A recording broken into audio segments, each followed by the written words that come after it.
చేసింది. వీళ్ళందరూ ఏంటంటే ఇప్పుడు రాగానే ఓ రేవంత్ రెడ్డి దగ్గర పోయి సాల్వలు కప్పిర్రు, ఈయన సాల్వలు కప్పిడు, ఆయన సాల్వలు పాలాభిషేకాలు వచ్చేసిందని అయిపోయింది అయిపోయింది మొత్తం ఆయన గప్పుడు ఆయన వీళ్ళ గప్పుడు పేపర్లో వేసుడు. మా ఊళ్ళంతా గ్రామాలలో ఈ పృథ్వీరాజుకు ఈశ్వరయ్య సరాసంటోళ్ళకి ఏం పని లేదు. వీళ్ళు అరే గంత మంచిగా రేవంత్ అన్న గంత మంచిగా చేస్తున్నాడు, అందరినీ బీసీలందరినీ సర్పంచులు చేస్తున్నాడు. అరే నాయన అది పెట్టిండ్రు, నువ్వు కూడా అనుకుంటున్నావు, దాంట్లో విషయం ఉన్నదని చెప్పి తెలియదు వీళ్ళకు. తెలంగాణ ప్రజలారా, వీళ్ళు చెప్పేటి అన్ని దొంగ మాటలు. రేవంత్ రెడ్డి బీసీకి సపోర్ట్ ఉన్న మంత్రి కాదు, ఆయన సంగతి అంతా తెలుసు. అది మనకు పెట్టేది విషపు కూడా, అది జరిగేది కాదు, అది తింటే మనకు అరగదని తెలుసు. ఆ జీవో తీసుకొచ్చిండు, అందుకే తీసుకొచ్చిండు ఆయనే. నిజంగా ఆయన చేయదలుచుకుంటే ఏం చేయాలి, ఆయన పార్టీ రాహుల్ గాంధీ పార్టీ ఏం చేయాలి, ఇక్కడ ఉన్న అన్ని రాజకీయ పార్టీలను పట్టుకొని ఢిల్లీకి పోవాలి, కూర్చోవాలి.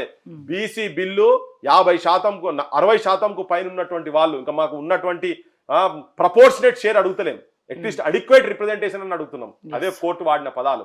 సో మా జనాభా మాకెంతున్నదో అంత అంటలేం. నువ్వు నీ మేనిఫెస్టోలో పెట్టిందే, నీ రాహుల్ గాంధీ పోయి కూర్చొని ఆడ పోయి కూర్చొని ఆడ వండుకొని రోడ్ల మీద వండుకోరి, జంతర్ మంతర్ దగ్గర మీరు మీ పార్టీ అంతా పోయి కూర్చొని యుద్ధం చేయండి. ఎట్లా అయినారో చూద్దాం. నేను నిన్నే చెప్పిన, నువ్వు ఉద్యమం ఇక్కడ ఎంత ఉవ్వెత్తున లేవాలి. బీసీ ఉద్యమం, బీసీలు ఒక్కటే కాదు, ఇక్కడ బీసీలకు ఎస్సీలు సపోర్ట్ చేస్తున్నారు, ఎస్టీలు సపోర్ట్ చేస్తున్నారు, అగ్రకులాలో ఉన్నటువంటి అభ్యుదయవాదులు కూడా సపోర్ట్ చేస్తున్నారు. మరి ఇంతమంది సపోర్ట్ చేస్తున్నప్పుడు యుద్ధ క్షేత్రంలో మనందరం ఉంటామన్నప్పుడు మీరందరూ అన్ని రాజకీయ పార్టీలు పోయి ఢిల్లీలో కూర్చోవాలి కదా.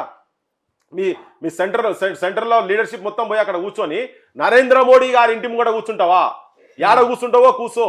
ఎందుకు రాష్ట్రపతి దాకా ఇక్కడ నుంచి పోతుంటే గవర్నర్ దగ్గర లెటర్ పోతే సంతకాలు పెట్టి ఎందుకు వస్తలేవు? కొట్లాడు నువ్వు. ఈడొచ్చి నువ్వు బంద్ పాటించుడు కాదు, అవసరం లేదు. నెక్స్ట్ ఫ్లైట్ పట్టుకొని, ఇప్పుడు మీకు ఏమైనా కాగానే ఉత్తారు కదా ఫ్లైట్లు బుక్ చేసుకొని, స్పెషల్ ఫ్లైట్లు అని అటని ఇటని, హెలికాప్టర్ల కాడికెళ్ళి మన హెలికాప్టర్ తీసుకుపోయి నువ్వు బీహార్కి పంపించినావు కదా నాయన, ఎలక్షన్లకు పంపిస్తావు కదా ముఖ్యమంత్రి, పట్టుకపో మొత్తం. నువ్వు ఎన్ని స్పెషల్ ఫ్లైట్లు పెడతావో పెట్టుకొని ఇక్కడ లీడర్షిప్ మొత్తం తీసుకుపోయి ఢిల్లీలో కూర్చోబెట్టి నరేంద్ర మోడీ ఇంటి ముంగట, ప్రధానమంత్రి ఇంటి ముంగట కూర్చోబెట్టు. నువ్వు ఎట్లా అయ్యవు? నువ్వు పెట్టినప్పుడు నువ్వు నిజాయితీ అట్లీస్ట్ కొట్లాడితే నేను నమ్ముతాం. నువ్వు కొట్లాడలేదు, ఏం లేదు. ఉట్టిగాడ జంతర్ మంతర్ దగ్గర ఏం మంత్రం చేసిండో సపరేట్ వచ్చి 3 గంటలు కొట్లాడి ఇక్కడికి వచ్చి ఇక్కడ అసలు సంగతి వదిలిపెట్టి నువ్వు నాయన యుద్ధం ఏమని చేయాలి? ఇప్పుడు పాకిస్తాన్ యుద్ధం కదా, పాకిస్తాన్ ఇవ్వాలి. ఈడ కూర్చొని పాకిస్తాన్ యుద్ధం అని ఈడ కూర్చుంటాయి కదా. ఇట్లా కాదు, నువ్వు బార్డర్ పోయి కొట్లాడాలి. నీ బార్డర్ ఏంది? నీ యుద్ధ క్షేత్రం ఇస్ ఢిల్లీ. ఢిల్లీలో పోయి కొట్లాడు. ప్రజలకు కూడా చెప్తున్నా, వీళ్ళందరూ ఉట్టిగా మత్పరిచి మాయ చేసే మాటలు చేస్తున్నారు. యుద్ధం ఇక్కడగా జరగాల్సింది. మనం అందరం పోయి ఢిల్లీకి పోవాలి. లేకపోతే ఇక్కడ ఒక్క బీజేపీ జెండా ఏ ఊర్లో కూడా రానియకుండా చూసుకోవాలి.